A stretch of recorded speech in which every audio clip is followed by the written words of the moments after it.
तो साथियों नमस्कार और स्वागत है आप सभी का हमारे यूट्यूब चैनल स्टडी सर्किल में। और इस वीडियो में हम बात कर रहे हैं 72वें बीपीएससी प्रारंभिक परीक्षा 2026 के लिए इतिहास विषय आधारित previous year question paper set को लेकर। और इसमें हमने जो 67वां बीपीएससी जो हुआ है 2022 में उससे जो सवाल पूछे गए थे इतिहास विषय के उन प्रश्नों को शामिल किया है। देखें जो पहला प्रश्न है कि रोमन साम्राज्य से व्यापारिक संबंध किसने स्थापित किया था। चेर, पश्चिमी शक, वाकाटक, कुषाण या इनमें से कोई नहीं है एक से अधिक।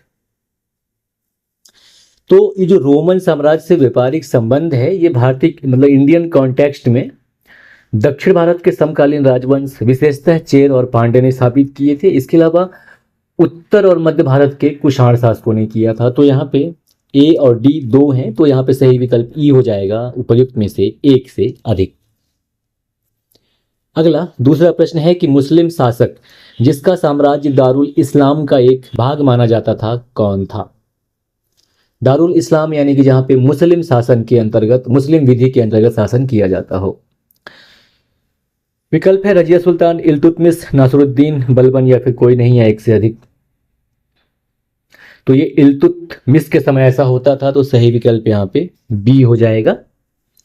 और अगला तीसरा प्रश्न कि इनमें से किसने खलीफा की शक्ति का विरोध किया था। अलाउद्दीन खिलजी, मोहम्मद बिन तुगलक, बलबन, इल्तुतमिश या फिर इनमें से कोई नहीं है एक से अधिक।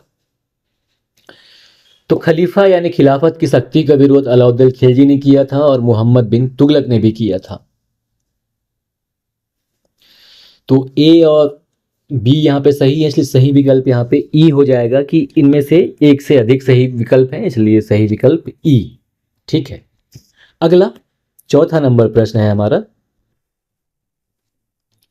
कि तुगरिल खान ने किसके शासन के दौरान विद्रोह किया था। अलाउद्दीन खिलजी, फिरोज तुगलक, खिजर खां या बलबन या फिर कोई नहीं है एक से अधिक। तो जो तुगरिल खां है इसने बलबन के शासनकाल में 1279 ईस्वी में विद्रोह किया था। ठीक है, तो सही विकल्प यहाँ पे डी हो जाएगा बलबन। अगला पांचवा प्रश्न कि सर्वप्रथम किस मुगल शासक ने ब्रिटिश के विरुद्ध संघर्ष किया था। औरंगजेब, शाहजहां, बहादुर शाह जफर, जहांगीर या फिर कोई नहीं है एक से अधिक। सही विकल्प यहाँ पे ए हो जाएगा कि सबसे पहले मुगल शासक औरंगजेब ने ब्रिटिश के विरुद्ध संघर्ष किया था। अगला छठवां प्रश्न है कि निम्न में से कौन से सामाजिक सुधार विलियम बेंटिक ने प्रारंभ किए। ध्यान दीजिएगा, विलियम बेंटिक ने प्रारंभ किए या फिर इनिशिएट किया ये पूछ रहा है। पहला है सती प्रथा का उन्मूलन, दूसरा है दास प्रथा का उन्मूलन, तीसरा है धर्म परिवर्तन के कारण अयोग्यता के प्रावधान को हटाना, चौथा है ठगों के संगठित गिरोहों का दमन। अब जैसा कि बताया आपको कि बीपीएससी भी अब थोड़ी क्वेश्चन की वेराइटी मतलब जो वेरिएशन है टाइप है थोड़ा चेंज करेगा। तो 2022 में ऐसा पूछा गया था। तो यहाँ पे देखिए विलियम बेंटिक ने सती प्रथा का उन्मूलन तो किया 1829 में। दास प्रथा का उन्मूलन इन्होंने नहीं किया था ये, बल्कि 1800 यानी कि 19वीं सदी के 5वें 6वें दशक के बीच में हुआ था ये, तो दूसरा नहीं है। तीसरा कि धर्म परिवर्तन के कारण अयोग्यता के प्रावधान को हटाना, ये डलहौजी के समय में हुआ था। चौथे की बात करें ठगों के संगठित गिरोहों का दमन, तो ये सही है, इन्होंने किया था कर्नल स्लीमन के नेतृत्व में, कर्नल स्लीमन को नियुक्त किया था। तो यहाँ पे पहला और चौथा सही है, इसलिए सही विकल्प क्या होगा इसमें, 1 और 4 तो कोई विकल्प है ही नहीं, इसलिए यहाँ पे सही विकल्प ई हो जाएगा, कोई नहीं। ठीक है। अगला सातवां प्रश्न देखेंगे। सातवां प्रश्न है कि किसने सिंध विजित कर उसका अधिकरण किया, यानी कि उस पर अधिकार किया। स्लीमन, नेपियर, लॉरेंस, वेलिंगटन या इनमें से कोई नहीं या फिर एक से अधिक। तो इनमें से जो दिए गए विकल्प हैं, सर चार्ल्स नेपियर ने 1843 ईस्वी में, फरवरी 1843 ईस्वी में तालपुर अमीरों को हराकर सिंध क्षेत्र को ब्रिटिश साम्राज्य में मिला लिया था। तो सही विकल्प यहाँ पे बी हो जाएगा। इससे पहले अगर हम प्राचीन भारत की बात करें, नहीं सॉरी, प्राचीन के बाद मध्य काल के आसपास की बात करें तो 712 ईस्वी में अरब सेनापति मोहम्मद बिन कासिम ने सिंध के राजा दाहिर को रावर के रावर के युद्ध में हराते हुए सिंध पर विजय प्राप्त करी थी। यहाँ पे दिए गए विकल्प में सही विकल्प बी होगा, सर चार्ल्स नेपियर। ठीक है। अगला 8वां प्रश्न है कि भारत में प्रथम जनगणना किस वर्ष प्रारंभ की गई थी? 1872 में की गई थी भारत में पहली जनगणना। पहली जनगणना 1872 में की गई थी लॉर्ड मेयो के समय में, और जो नियमित जो रेगुलर जनगणना है वो 1881 में की गई थी। तो सही विकल्प यहाँ पे डी हो जाएगा, 1872। 9वां प्रश्न है कि सुखदेव, भगत सिंह तथा राजगुरु को किस तारीख को फांसी दी गई थी? भगत सिंह, राजगुरु और सुखदेव, इनको 23 मार्च 1931 को फांसी की सजा दी गई थी। मतलब फांसी दी गई थी, सॉरी, सजा नहीं, फांसी दी गई थी इनको। तो सही विकल्प ए हो जाएगा, 23 मार्च 1931। 10वां प्रश्न है कि महात्मा गांधी द्वारा 1940 में प्रारंभ किए गए व्यक्तिगत सत्याग्रह के तीसरे सत्याग्रही कौन थे? तो ये क्वेश्चन जो है रिपीटेड है, 65वां बीपीएससी था उसमें पूछा गया था। तो ये जो व्यक्तिगत सत्याग्रह है इसमें 3 सत्याग्रही थे। पहले थे विनोबा भावे, सेकंड नंबर पे थे जवाहरलाल नेहरू और तीसरे नंबर पे थे ब्रह्मदत्त। तो सही विकल्प यहाँ पे सी हो जाएगा, ब्रह्मदत्त। थोड़ा सा देख लीजिएगा, ब्रह्मवत्त लिखा गया है यहाँ पे एडिटिंग में, तो आप इसको ब्रह्मदत्त पढ़ना है। ठीक है। तो सही विकल्प यहाँ पे सी हो जाएगा, ब्रह्मदत्त। 11वां प्रश्न है कि भारत छोड़ो आंदोलन के दौरान खुफिया रेडियो किसने प्रारंभ किया था? भारत छोड़ो आंदोलन, सुभद्रा कुमारी चौहान, सुचित्रा कृपलानी, एनी बेसेंट, उषा मेहता या फिर कोई नहीं इनमें से।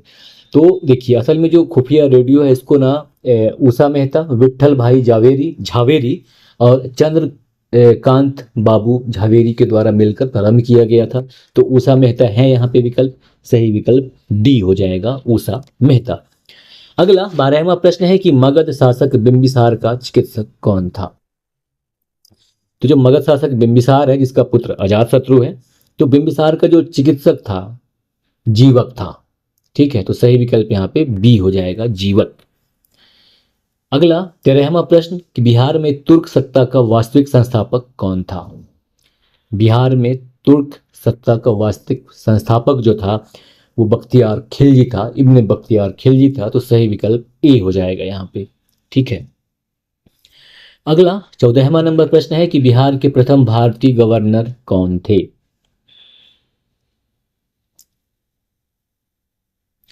सत्येंद्र प्रसन्न सिन्हा थे। सही विकल्प यहाँ पे डी हो जाएगा। अगला 15वां प्रश्न कि संथाल विद्रोह के नेता कौन थे? संथाल विद्रोह के जो नेता थे सिद्धू और कान्हू तो थे ही, इसके अलावा ये मतलब ये मुख्य नेता थे सिद्धू और एवं कान्हू। इसके अलावा इनके 2 भाई, जिनका नाम, एक का नाम चांद था दूसरे का भैरव था, वो, और इनकी 2 बहनें थीं जिनका नाम, एक का नाम फूलो था और दूसरों का झानो। तो ये लोग भी इस विद्रोह के महत्वपूर्ण सदस्य थे और इन्होंने इस विद्रोह में बहुत ही महत्वपूर्ण भूमिका निभाई, लेकिन मुख्य नेता सिद्धू एवं कान्हू थे। ठीक है। तो सही विकल्प यहाँ पे ए हो जाएगा। अगला 16वां नंबर प्रश्न कि बिहार का चौरी विद्रोह किस वर्ष हुआ था? असल में ये चौड़ वाला जगह नहीं है कि आप जहाँ मछली पकड़ने जाते हैं लोग, वो वाला एरिया नहीं है बिहार के संदर्भ में। ये असल में चुआर विद्रोह से संबंधित प्रश्न है। तो बिहार में जो चुआर विद्रोह था 1798 में प्रारंभ होता है, इसलिए सही विकल्प यहाँ पे बी हो जाएगा, 1798।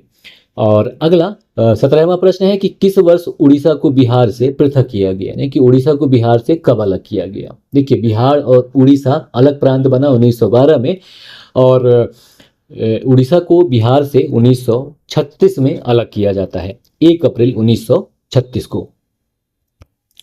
ठीक है। तो सही विकल्प यहाँ पे ए हो जाएगा, 1936। और अगला 18वां प्रश्न है कि प्रथम बौद्ध महासभा कहाँ आयोजित हुई थी, यानी कि पहली बौद्ध संगीति कहाँ हुई थी? तो जो पहली बौद्ध संगीति थी ये राजगृह, यानी कि जो मगध साम्राज्य की पहली राजधानी थी वहां हुआ था। तो सही विकल्प ए हो जाएगा, राजगृह। और 19वां प्रश्न है कि किस गुप्त शासक ने अपने बड़े भाई की हत्या कर सत्ता प्राप्त की थी? समुद्रगुप्त, चंद्रगुप्त द्वितीय, स्कंदगुप्त या श्रीगुप्त? तो श्रीगुप्त जो हैं ये गुप्त राजवंश के स्थापक थे। तो यहाँ पे सही विकल्प बी हो जाएगा, चंद्रगुप्त द्वितीय ने अपने बड़े भाई की हत्या करके सत्ता प्राप्त की थी। अगला 20वां प्रश्न कि वर्धन राजवंश की स्थापना किसने की थी। वर्धन राजवंश या जिसे कि हम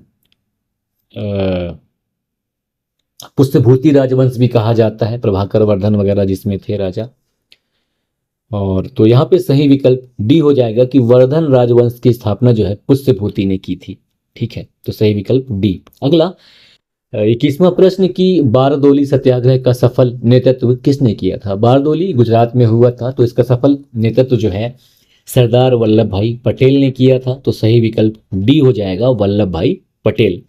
अगला 22वां प्रश्न है कि इनमें से कौन 1946 में भारत भेजे गए कैबिनेट मिशन का एक सदस्य नहीं था। कैबिनेट मिशन में 3 सदस्यों को भेजा गया था, उनमें शामिल थे AV Alexander, Lord Pethick Lawrence, sir Stephen Cripps. अब बताना कि इनमें से कौन सदस्य नहीं थे। तो रैमजे मैकडोनाल्ड जो कि वहां के ब्रिटिश पीएम थे, ये सदस्य नहीं थे। तो सही विकल्प ए हो जाएगा। अगला 23वां प्रश्न कि प्रसिद्ध गांधी इरविन समझौता किस वर्ष हुआ था। तो गांधी इरविन समझौता जो है 1931 में हुआ था, 5 मार्च 1931।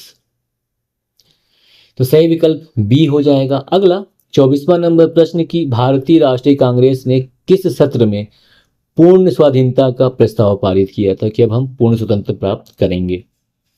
तो ये लाहौर अधिवेशन में हुआ था 1929 में। तो सही विकल्प यहाँ पे बी हो जाएगा, 1929 ईस्वी लाहौर।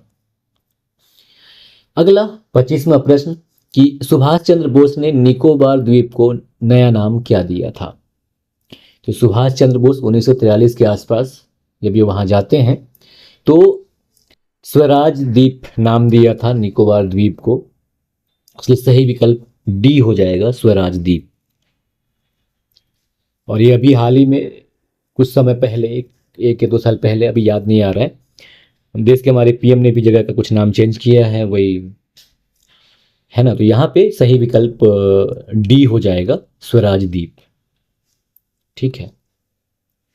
अगला 26वां प्रश्न की फरवरी 1922 ईस्वी में पुलिस चौकी में आग लगाने की घटना से संबंधित चौरी चौरा किस राज्य में है। तो चौरी चौरा उत्तर प्रदेश राज्य में है।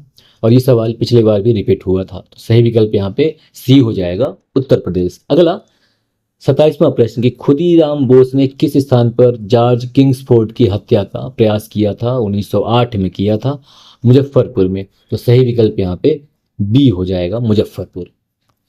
अगला 28वां प्रश्न है कि आजाद दस्ता बिहार में किस आंदोलन के दौरान सक्रिय रहा था। कि जो आजाद दस्ता है बिहार में, यह भारत छोड़ो आंदोलन के समय बिहार में सक्रिय रहा था। सही विकल्प यहाँ पे सी हो जाएगा। अगला 29वां प्रश्न है कि 1942 ईस्वी में किस त्योहार के अवसर पर जयप्रकाश नारायण हजारीबाग जेल से भाग निकले थे। यानी कि हजारीबाग जेल से भारत छोड़ो आंदोलन के समय ये जेल से जब भागे थे तो उस समय कौन सा त्योहार था। दीपावली का त्योहार था। ठीक है,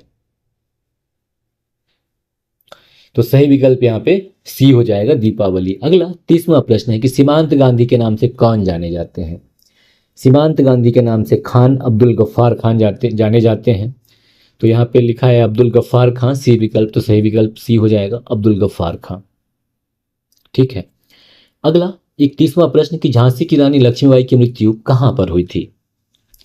तो झांसी की रानी लक्ष्मीबाई की मृत्यु जो है ग्वालियर में हुई थी, कालपी के पास। मतलब कालपी में हुआ था ग्वालियर के पास, तो ग्वालियर मान कहा। ठीक है, तो सही विकल्प यहाँ पे बी हो जाएगा, ग्वालियर। अगला 32वां प्रश्न कि बंगाल विभाजन के विषय में किसने कहा था कि विभाजन हमारे ऊपर बम की तरह गिरा। तो ये सुरेंद्र नाथ बनर्जी थे जिन्होंने ऐसा कहा। तो सही विकल्प यहाँ पे डी हो जाएगा। अगला 33वां और अंतिम प्रश्न है कि सरदार उधम सिंह ने किसे मारा था। सरदार उधम सिंह ने डायर को मारा था। किस डायर को? माइकल ओ डायर को। तो सही विकल्प बी हो जाएगा, माइकल ओ डायर। तो साथियों, इस वीडियो में इतना ही, और हमने इसमें एक्सप्लेन नहीं किया है। और बाकी अगले वीडियो में जो और 60वें बीपीएससी में इतिहास संबंधित प्रश्न हैं उनको लेके आएंगे। तब तक के लिए जुड़े रहिए। नमस्कार, जय हिंद। और अगर अच्छा लगे तो ज़रूर लाइक करें। धन्यवाद। जय हिंद, जय भारत।